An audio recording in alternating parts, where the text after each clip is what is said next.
कि आखिर seat sharing का क्या फॉर्मूला तय होता है, इस पर भी हमारी निगाह रहेंगी। तो वही नीतीश कुमार को संयोजक बनाने के लिए औपचारिक ऐलान भी जल्द हो सकता है। अंजलि, आपसे आगे जानकारी हम लेते रहेंगे। फिलहाल शुक्रिया तमाम जानकारी के लिए। एक और बड़ी खबर यह कि लखनऊ में मुख्तार अंसारी के करीबी बिल्डर पर कार्रवाई की जानकारी मिल रही है।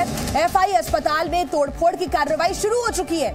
भारी पुलिस बल के साथ प्रशासन और एलडीए की टीम पहुंची है और साथ ही एफआई अस्पताल, इसके पहले भी यहां पर टीम पहुंची थी और इस अस्पताल को सील कर दिया गया था। सिराज, मोनिस और माइकल, बाकी अन्य लोगों के नाम अज्ञात में आए थे जो विवेचना के दौरान सामने आएंगे। हो सकता है इस एफआईआर में एलडीए के कुछ जो उस समय तत्कालीन इंजीनियर रहे हो, तत्कालीन अधिकारी रहे हो, उनके भी नाम खुल सकते हैं। तो ये प्रक्रिया, चूंकि विवेचना की बात है, जांच की बात है, तो लंबी प्रक्रिया है। लेकिन जो ध्वस्तीकरण के बाद एलडीए ने नोटिस जारी किया था और इनके मैनेजमेंट को, एफआई अस्पताल के मैनेजमेंट को निर्देश दिए थे कि वो आकर अपना पक्ष रखें। कई मौके दिए गए, कई महीनों तक मौके दिए गए, लेकिन जब कोई नहीं आया है तब यहां पर एलडीए ने आज अपनी कार्रवाई शुरू की है। और पुलिस जो अपनी कार्रवाई, यानी इसमें दो स्तर से कार्रवाई होगी। एक एलडीए की तरफ से जो कार्रवाई होती है वो शुरू हो चुकी है।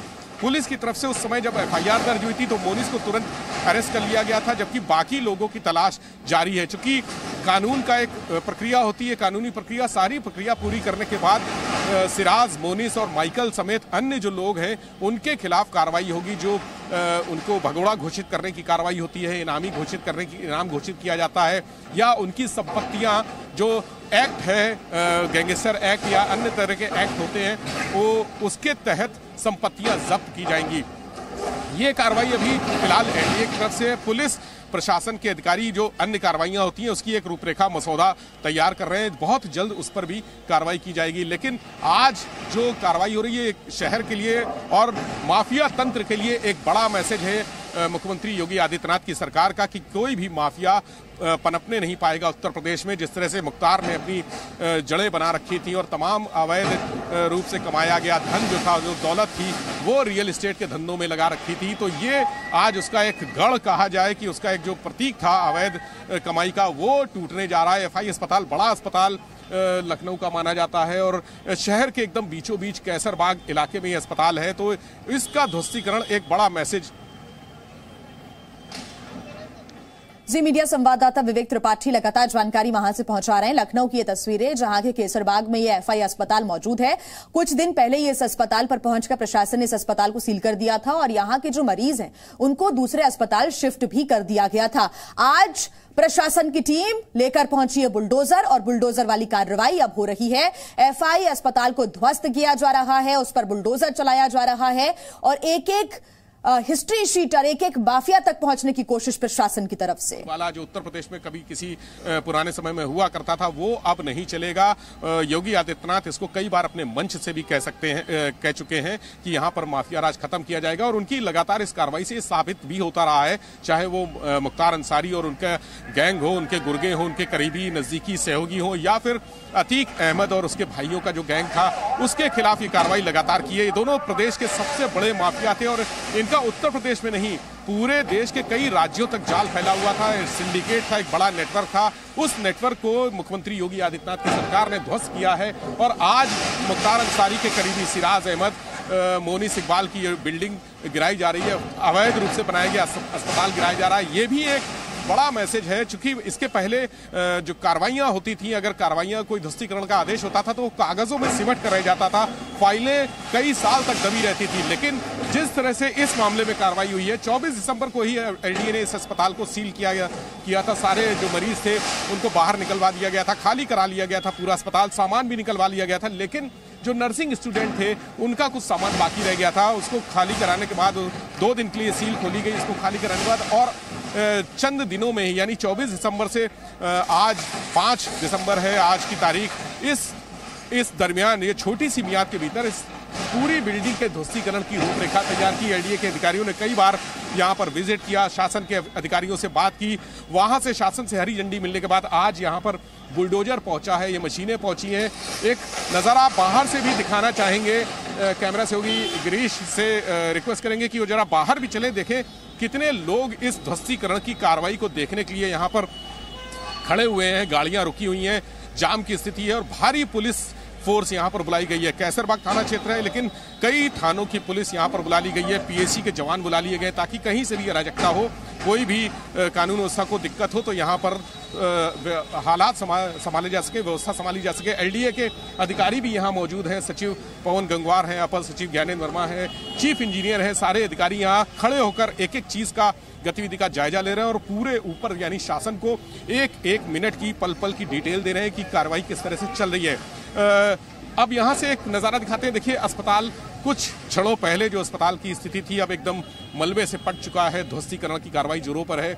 और इसके ठीक बगल में जो बिल्डिंग है एफआई टावर, वो भी टावर, उस पे भी अवैध, ऊपर की 2 मंजिलें अवैध बनी है, 6ठी मंजिल तक का नक्शा पास था, लेकिन 7वीं और 8वीं मंजिल बनाए गए। इसके बाद छत पर पेंट हाउस 3 बनाए गए, उसको भी एलडीए ने इस बिल्डिंग को सील करने के साथ ही तमाम और उसके जो अवैध रूप से टावर में अवैध फ्लोर बने थे उनको भी सील किया था। उसके बाद तमाम फ्लैट तोड़ दिए गए थे। हालांकि 21 फ्लैट ओनर्स ऐसे हैं जिन्होंने कोर्ट से एक राहत ले ली थी, उनके खिलाफ अभी कोई कार्रवाई नहीं हुई है। और इसी टावर के ठीक पीछे, एफआई टावर के ठीक पीछे बिल्डर सिराज अहमद, जिसने ये दोनों इमारतें बनाई हैं, यानी एफआई टावर और एफआई अस्पताल, दोनों बिल्डर सिराज अहमद ने बनाए थे। इसी टावर के ठीक पीछे बिल्डर सिराज अहमद का घर भी है, जिसको उसी दिन 24 दिसंबर को एलडीए ने सील कर दिया था। और उस घर पे भी ये कहा जा रहा है कि बहुत जल्दी बुलडोजर की कार्रवाई होगी, वो घर भी ध्वस्त किया जाएगा, चूंकि उसके खिलाफ एफआईआर भी है, वो फरार भी है। पुलिस की औपचारिकताएं पूरी करने के बाद पुलिस जो गिरफ्तारी की प्रक्रिया है, अगर वो हाजिर नहीं होता है कोर्ट में या सरेंडर नहीं करता है या गिरफ्तार नहीं होता है, वो प्रक्रिया पूरी करने के बाद इस अवैध निर्माण को, यानी सिराज अहमद के जो बंगला बना है, आलीशान कोठी बनी है, उसको भी ध्वस्त करने की कार्रवाई की जाएगी। और ये कहा जा रहा है कि कुछ दिनों में एफआई टावर की बिल्डिंग, चूंकि बड़ी बिल्डिंग है, बड़ा अस्पताल है, धीरे धीरे इसको बहुत सहूलियत से तोड़ना होगा। एफआई टावर सटा हुआ है, ठीक बगल में वो रिहायशी लोग रहते हैं, वहाँ उस बिल्डिंग को कोई नुकसान ना पहुंचे, यानी 6 मंजिल तक कोई नुकसान ना पहुंचे। जो वैध 6 मंजिलें हैं वहां पर रहने वालों को कोई दिक्कत ना हो। तो धीरे धीरे इस पूरे अस्पताल को ध्वस्त करके, इस इमारत को ध्वस्त करके यहाँ पर एक नया निर्माण कराया जाएगा। एफआई टावर के जो लोग हैं, जो फ्लैट ओनर्स हैं, उनकी मांग ये है कि बीते दिनों जब कार्रवाई हो रही थी तो एलडीए के चीफ इंजीनियर और वीसी यहाँ पर आए थे, इंद्रमणि त्रिपाठी आए थे, उनसे लोगों ने मिलकर कहा था कि यहाँ पर उनका पार्क बनवा दिया जाए। तो संभावना है कि इस अस्पताल की बिल्डिंग को ध्वस्त करने के बाद, यहाँ से मलबा हटाने के बाद,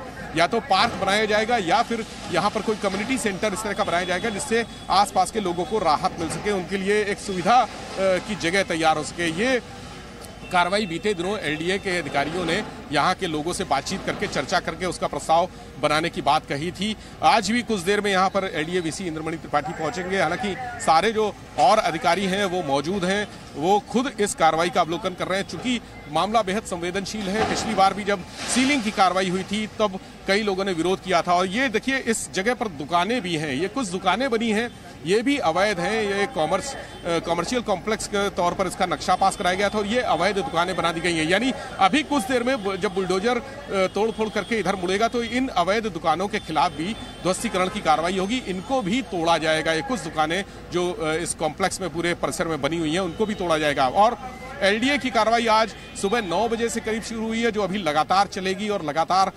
संभावना यह है कि शाम को 5 बजे तक, जब तक जो एक विधिक प्रक्रिया की जा सकती है सूरज की रोशनी में, तब तक ये कार्रवाई बुलडोजर से चलेगी। और उसके बाद अगले दिन यानी कल से लगातार इस बिल्डिंग को धीरे धीरे ध्वस्त करने का अभियान चलाया जाएगा। जो मजदूर हैं वो हथौड़ा लेके ऊपर से बिल्डिंग को तोड़ने का काम करेंगे और नीचे के जितने निर्माण हैं वो बुलडोजर या बड़ी मशीनों की मदद से गिराए जाएंगे। और साथ ही एक टीम अलग से लगाई जाएगी जो मलबा बिखरा है उसको लगातार उठाकर यहाँ से साफ सफाई करके मलबा बाहर करने के लिए, ताकि ध्वस्तीकरण में कोई परेशानी ना हो, दिक्कत ना हो, इसलिए मलबा भी लगातार हटाने के लिए एक टीम लगाई गई है। और ये देखिए, जो जितने अस्पताल के अंदर से सामान निकले थे उनको यहाँ पर किनारे रखा गया है सुरक्षित। तमाम जो अस्पताल के काउंटर्स थे वो यहाँ रखे हुए हैं और तमाम अलमारियाँ रखी हुई हैं, इनको भी बाहर मौका दिया गया था एफआई बिल्डर के मैनेजमेंट को कि वो अपना सामान यहाँ से ले जाएं, लेकिन वो यहाँ पर ना जवाब देने के लिए हाजिर हुए और ना ही अपना सामान ले जाने के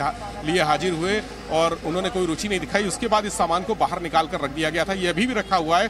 ध्वस्तीकरण की कार्रवाई जब पूरी होगी उसी दौरान जब मलबा हटाया जाएगा तब ये सामान भी उसके साथ हटा दिया जाएगा। तो एलडीए का देखिए नोटिस भी लगा है सामने, जो लाल रंग से लिखा हुआ है, एलडीए द्वारा दिनांक 24/12/2023 को सील किया गया है इस बिल्डिंग में, और सामने जहां एफआई अस्पताल लिखा। और तस्वीरों के साथ तमाम अपडेट्स हमारे सहयोगी विवेक त्रिपाठी हमें दे रहे थे। आपको बता दें कि मुख्तार अंसारी के करीबी पर लगातार कार्रवाई जारी है, अस्पताल पर बुलडोजर वाली कार्रवाई हो रही है। फिलहाल रुकना होगा यहां पर एक छोटे से ब्रेक के लिए।